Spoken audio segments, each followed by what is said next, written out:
My name is Eliza Carter and I am 34 years old. I live in a 2-bedroom apartment in Philadelphia with my 9-year-old son Noah. His hair is always messy because he is always buried in dinosaur books.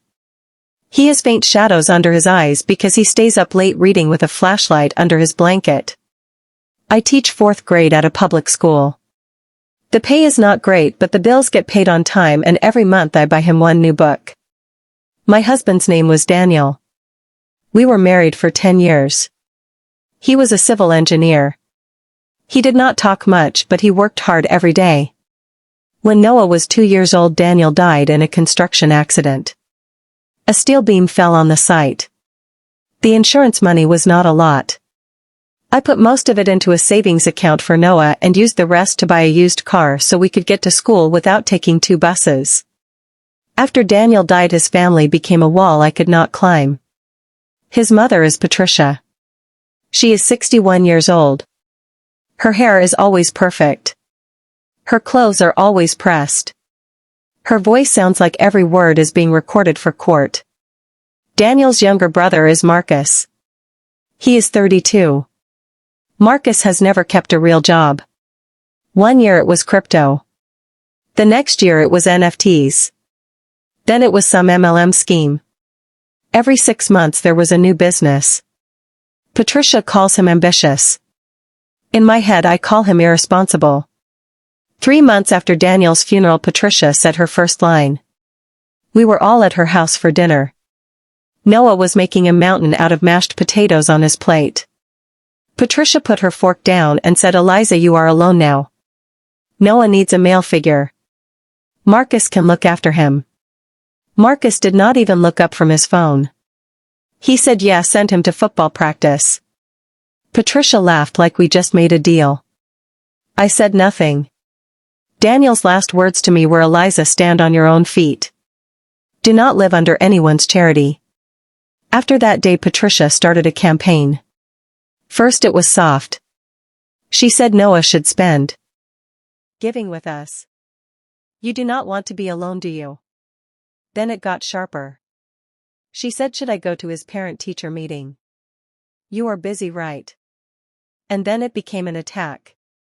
The attack came last Sunday. Patricia hosted a family brunch at her house. Her 3 cousins, 2 aunts, and a family friend named Lawrence Reynolds, who is a lawyer, were all there.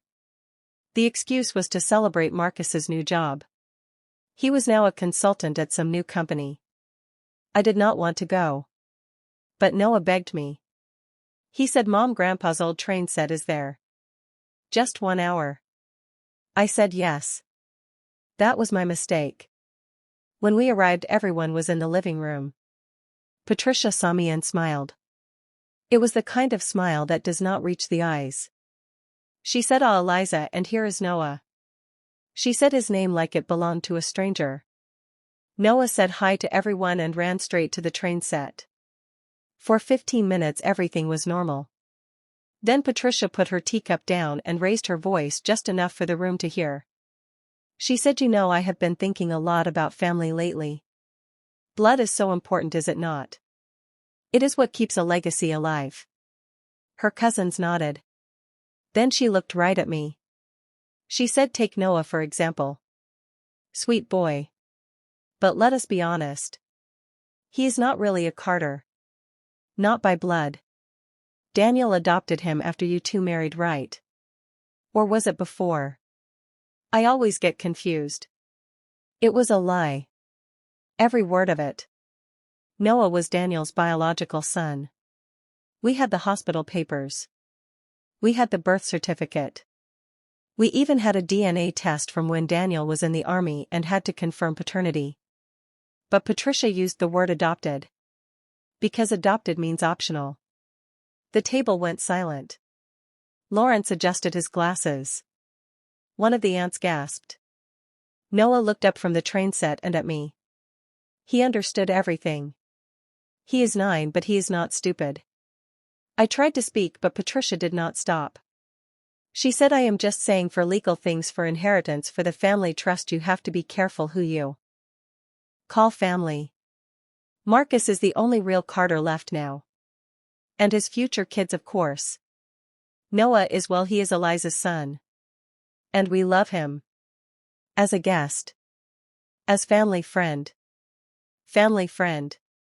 She called my 9-year-old son a guest in his own family's house. Noah's eyes filled with tears. He left the train set and grabbed my pants. He whispered, "Mom, am I not a real Carter?" My heart broke. I bent down and stroked his hair and said, "Shababy, let us go home." I stood up. Patricia tried to stop me. She said, "Oh, do not be dramatic. Have some food. I am just being practical." She called it practical to insult my son's place in this family. We went home. Noah did not eat anything that night. He just stared out the window. At 2 a.m. he climbed into my bed and asked, "Mom, did Grandpa not love me?" I held him to my chest and lied. I said, "He loved you more than anyone, baby. More than anyone." I did not sleep that night. Patricia's words echoed in my head. Not really a Carter. Family friend. Not by blood. At 6 a.m. I got up. My hands were not shaking from anger. They were shaking from a decision. After Daniel died, I had taken everything. The poverty. The loneliness. The whispers. But I would not let anyone take my son's name from him. I opened the bottom drawer of my dresser. There was a brown envelope. Daniel gave it to me 2 weeks before he died. He said, "Eliza, open this only when you feel like someone is trying to take Noah's right away from him." I asked what was inside. He just smiled and said, "Something more valuable than insurance." On the envelope it said, "To be opened only if necessary." Signed, Daniel Carter. Witness attorney Lawrence Reynolds. The same Lawrence Reynolds who was at brunch yesterday. My hand shook as I opened it. Inside were 3 papers. The first was a notarized document titled Posthumous Paternity Affirmation and Irrevocable Trust Deed. The second was a certified copy of a DNA test. It said Daniel Carter 99.9% biological father of Noah Carter. Dated 8 years ago. The third paper was the weapon. It was a trust deed. Daniel had put all his life insurance, his 401k and a property he bought outside Philadelphia into an irrevocable trust. Beneficiary was Noah Carter sole and exclusive. Trustee was Eliza Carter. Contingency clause said if any member of the Carter family publicly disputes Noah's status as a Carter, the entire trust vests immediately and all other family claims are nullified. In plain English, if anyone said Noah was not a real Carter, every dollar, every property, everything would go to Noah. Patricia Marcus or any other Carter would get 0. Daniel's signature was at the bottom. And the witness signature was Lawrence Reynolds, attorney at law. The same lawyer who drank tea at Patricia's brunch yesterday. My phone buzzed. It was Patricia. The message said, "Hope Noah is feeling better. Family is complicated, dear. We should talk about his future." I put the phone down. I held the brown envelope in my hand. And for the first time in 2 years I smiled. It was not a happy smile. It was a declaration. Because Patricia did not know. I had one signed paper. And with that one paper the entire Carter family tree was about to shake. The next morning I picked up my phone and texted Patricia. I wrote, "Patricia, I think there was a misunderstanding at brunch. Can we talk? I would like to clear things up at my apartment this evening. Can you come with Marcus and Lawrence if he is free?" Patricia replied right away. She said, "Oh dear, yes, family must talk things out. 6 p.m. at yours." I said yes and put the phone down. I spent all day cleaning the apartment. I put glasses of water on the table. I placed the brown envelope in the center of the table. At 6 o'clock the doorbell rang.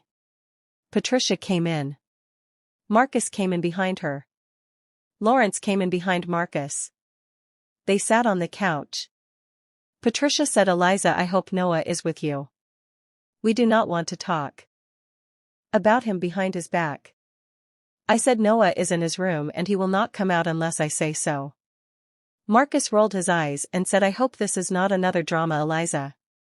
I stayed quiet. I picked up the brown envelope and put it on the table and said, Patricia, yesterday you said Noah is not a real Carter. You said he was adopted. You said he was only a guest.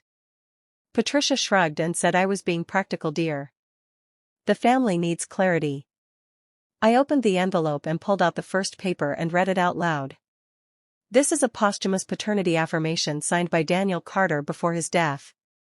It states under oath that Noah Carter is his biological son. Patricia's smile froze. I picked up the second paper and said, and this is a certified DNA test. Daniel Carter is 99.9% the biological father of Noah Carter. Lawrence leaned forward and looked at the papers and nodded. Patricia said, well, DNA tests can be forged. I smiled and picked up the third paper and said, then read this. Daniel created an irrevocable trust. Everything he owned goes to Noah alone. And there is a clause. If any Carter publicly says Noah is not a real Carter, the entire trust goes to Noah and all other family claims are nullified. Marcus stood up and said, that is illegal, you cannot do that. Lawrence took the paper in his hands. He looked at the signatures. He looked at the witness line. He said quietly, it is legal. It is signed. It is witnessed. And it is enforceable. Patricia's face went white. She said, you are lying. You want money. I put the paper on the table and said, I do not want your money. I want respect for my son. You took that away yesterday with one sentence. I am taking it back today with one paper. Lawrence looked at Patricia and said, Patricia, you need to apologize publicly or the trust will vest immediately and you and Marcus will get nothing.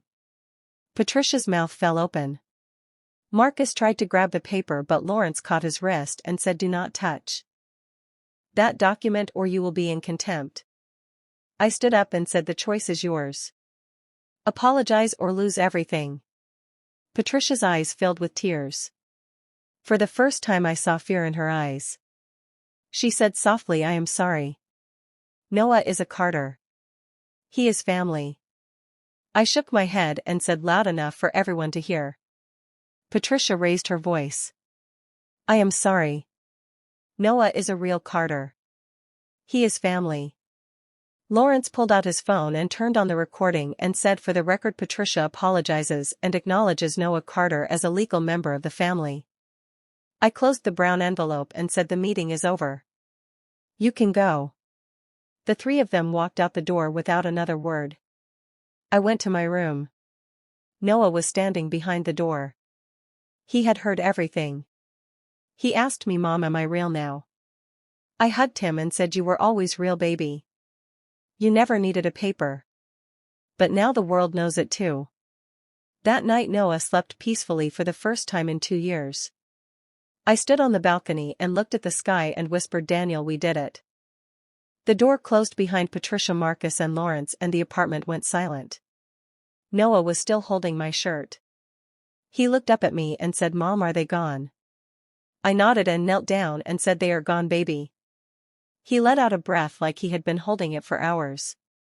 That night he ate 2 bowls of mac and cheese and fell asleep in the middle of a dinosaur book with the light still on. I did not sleep.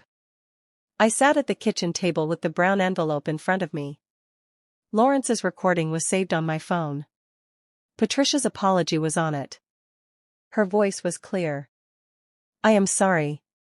Noah is a real Carter. He is family. That should have been the end of it. But I knew Patricia. She did not lose quietly.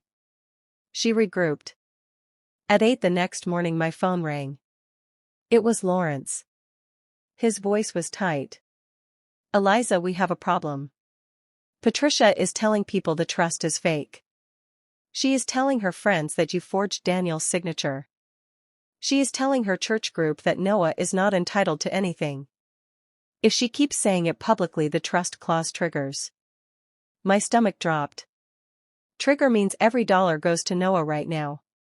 It means Patricia and Marcus get cut off from Daniel's 401k and the property in Lancaster.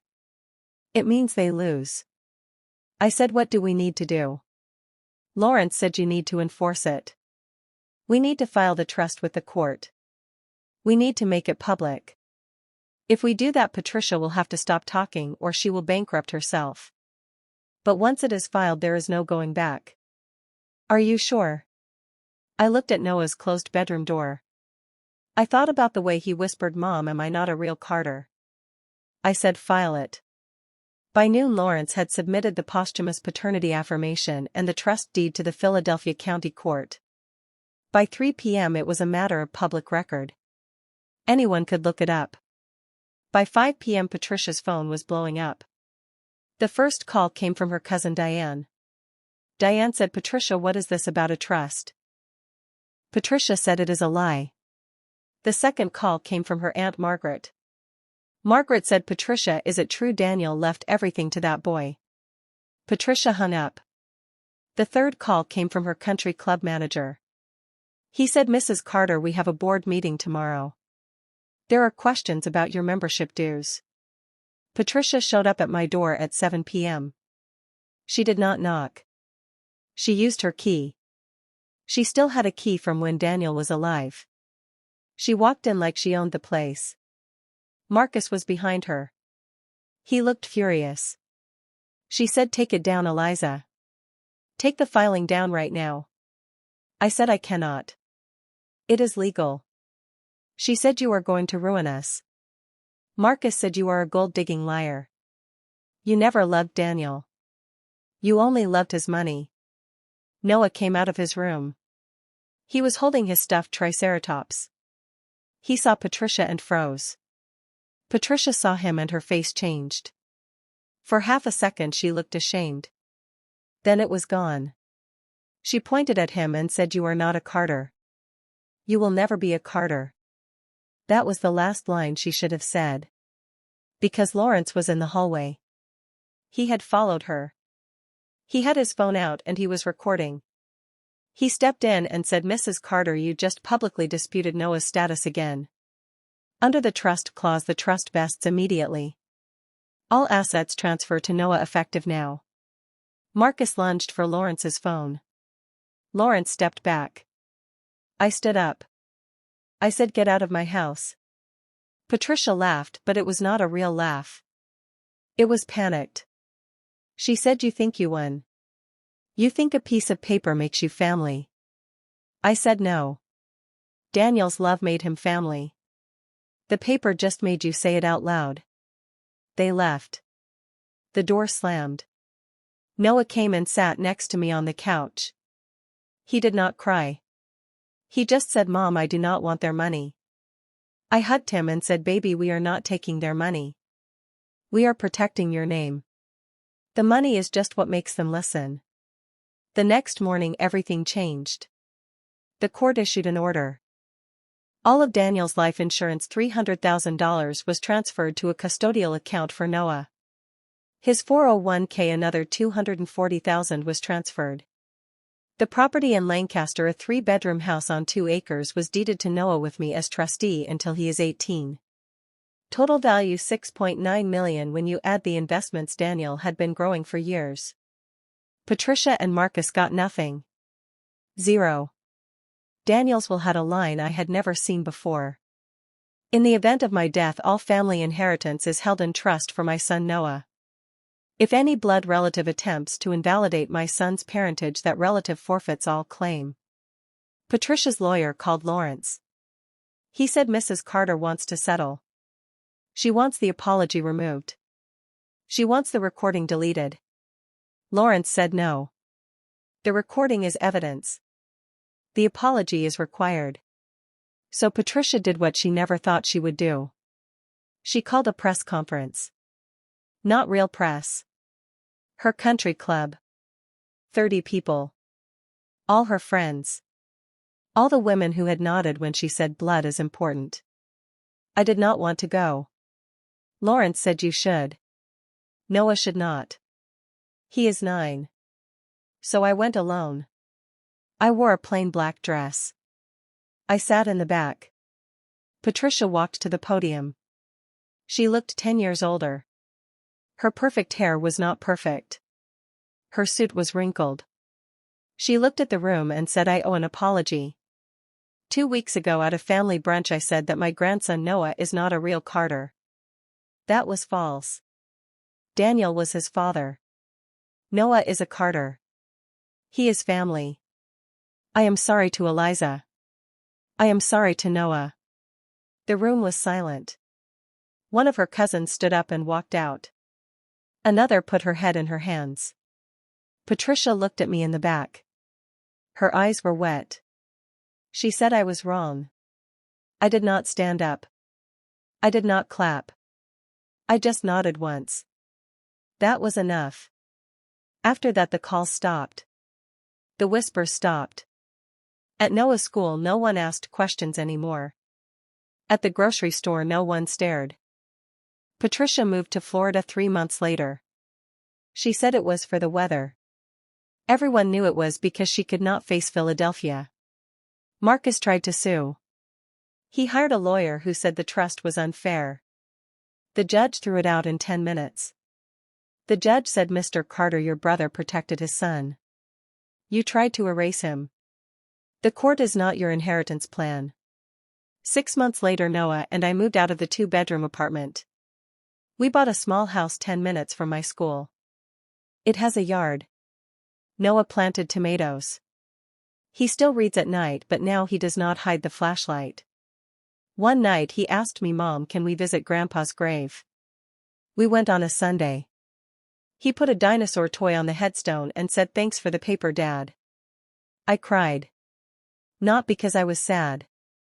Because I was free. Patricia sent one letter. It came from Florida. No return address. Inside it said, "Noah, you are a Carter. I am sorry." There was no signature. I did not show it to Noah. I put it in the brown envelope with the trust papers and put it on the top shelf. Last week Noah had a parent-teacher conference. His teacher said he is reading at a 6th grade level. She said he is kind.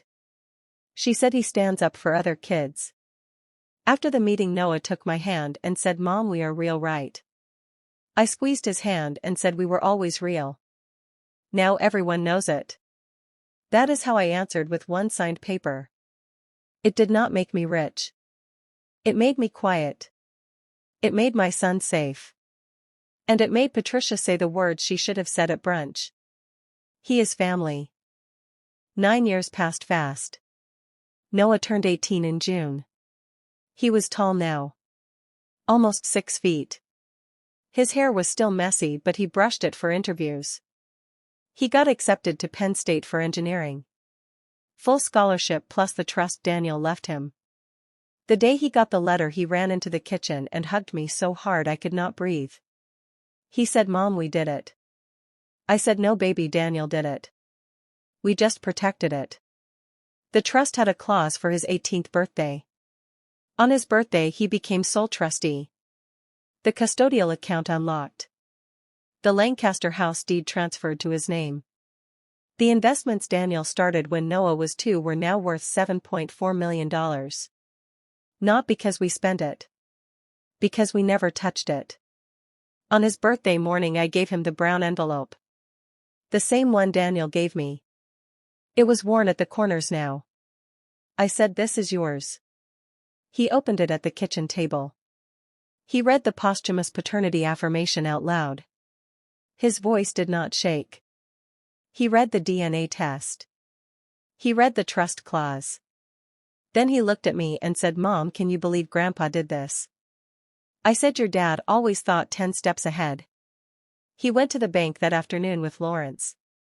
Lawrence was older now. His hair was gray. He had been our lawyer for 9 years. He shook Noah's hand and said, "Your father would be proud." Noah signed the papers. He did not buy a car. He did not buy a watch. He put $500,000 into a college fund. He put the rest into a diversified portfolio and told the banker to lock it until he is 25. He said, "I am not in a rush." That same week my phone rang. It was an unknown Florida number. I almost did not answer. Then I did. It was Patricia. Her voice was thin. She said, "Eliza. It has been a long time. I said it has. She said, how is Noah?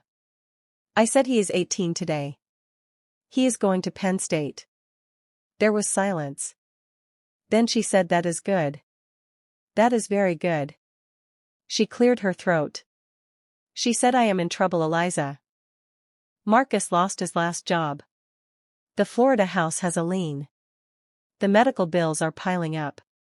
I do not have anyone. I was wondering if Noah could help. Just a little. Maybe 50,000. As family.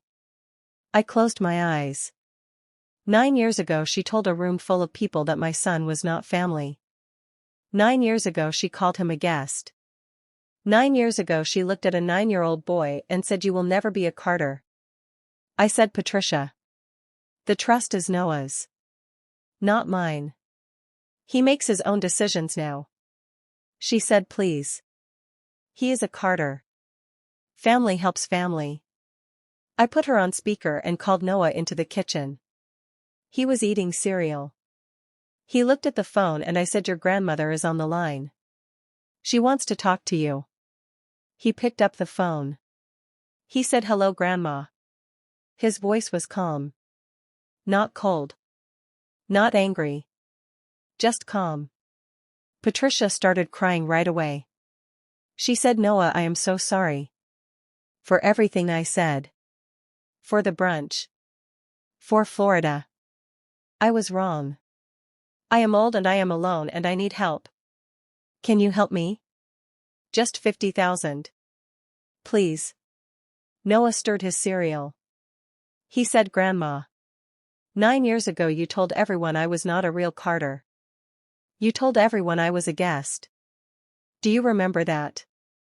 She said, yes, baby, I remember. I was a monster. Noah said, I am a Carter. My dad made sure of that. But being a Carter does not mean I owe you money. Being family means you do not make a 9-year-old boy feel like he does not belong. You did that. I am not doing this. Patricia sobbed. She said, please, Noah. I have nowhere to go. Noah said, there are shelters. There is Social Security. There are people who help. I am not one of them.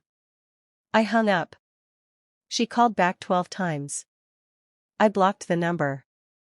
Marcus texted me from a new number. He said, you are heartless. You have millions and you let your own family rot. I did not reply. Lawrence said we could get a restraining order if they keep calling. I said no. Silence is enough. 2 weeks later Noah moved into his dorm at Penn State. I helped him carry boxes. His roommate was a kid from Pittsburgh named Ethan. Ethan's dad was a mechanic. They bonded over engines in 10 minutes. On move-in day Noah introduced me as his mom. He did not say single mom. He did not say widow. He just said, this is my mom, Eliza Carter. And Ethan's dad shook my hand and said, nice to meet you, Mrs. Carter. That night after I drove home I stopped at Daniel's grave. I brought flowers. I sat on the grass. I said, Daniel, he did not give her the money. He did not hate her either. He just chose peace. I think you would be proud. The wind moved the trees. That was answer enough.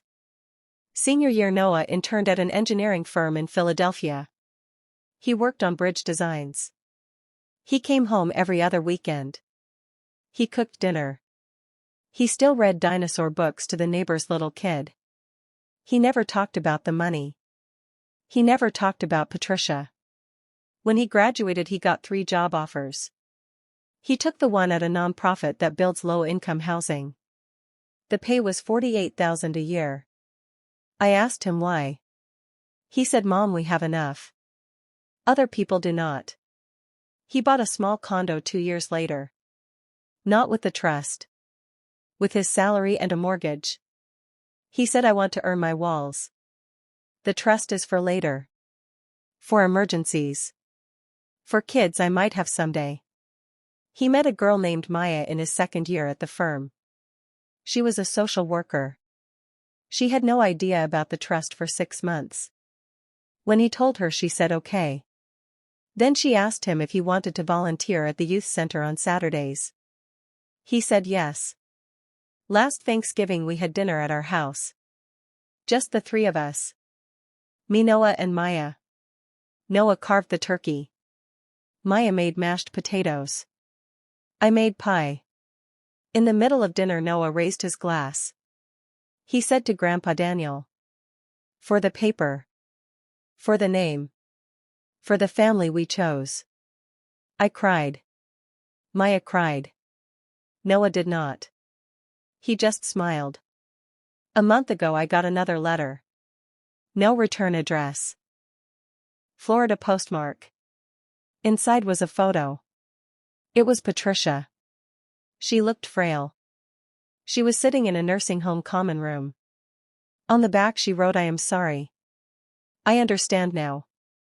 There was still no signature. I showed it to Noah. He looked at it for a long time. Then he put it in a drawer. He said, Mom, we do not need to answer this. I said, I know.